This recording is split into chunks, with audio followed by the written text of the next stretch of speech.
Dear student, in this video we will discuss about the corresponding angles. What is the necessary condition for the corresponding angle to be equal? Is the condition on the lines or they are equal in every situation, whether you have a parallel line or an intersecting lines? We will discuss all these things about in this particular video.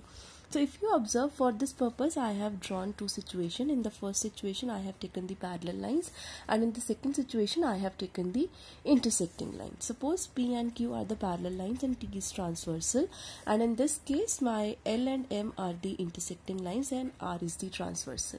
So for this, if you observe, with these two parallel lines and this transversal, I have 8 angles in total.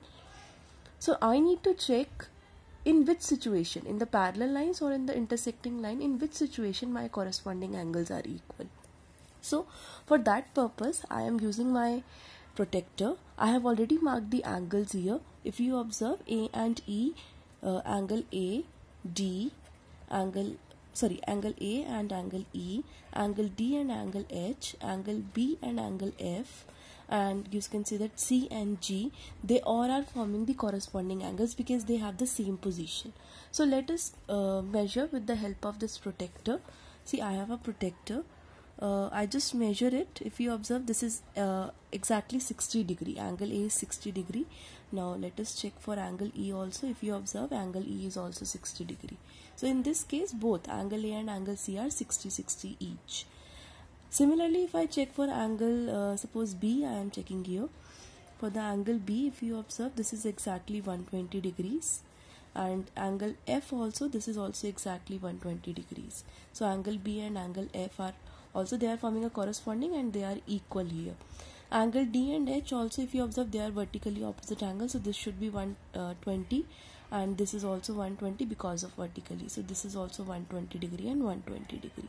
Similarly, in the case of C and G also, because of vertically, because C is vertically opposite to A, so C is also 60 degree and E is also G is also vertically opposite to E, so G is also 60 degree.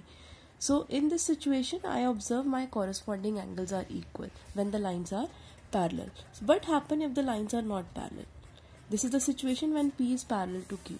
Now I have the another situation when L is not parallel to M. They are intersecting lines.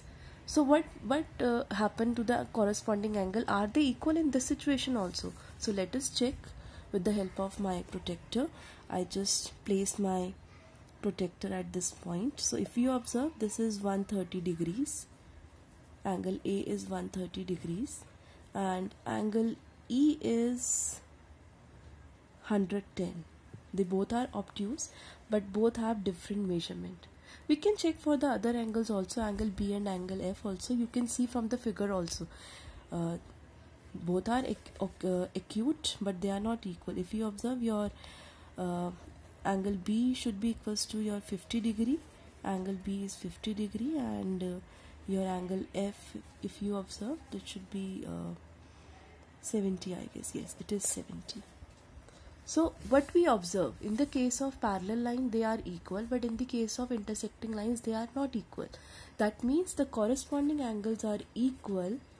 The corresponding, whenever we are talking about the equality of the corresponding angles are equal only if when the lines are parallel. That means if the lines are not parallel, then the angles are not equal. So it should be equal when the lines are parallel. Hope you understand the condition for the equality of corresponding angles. Thank you.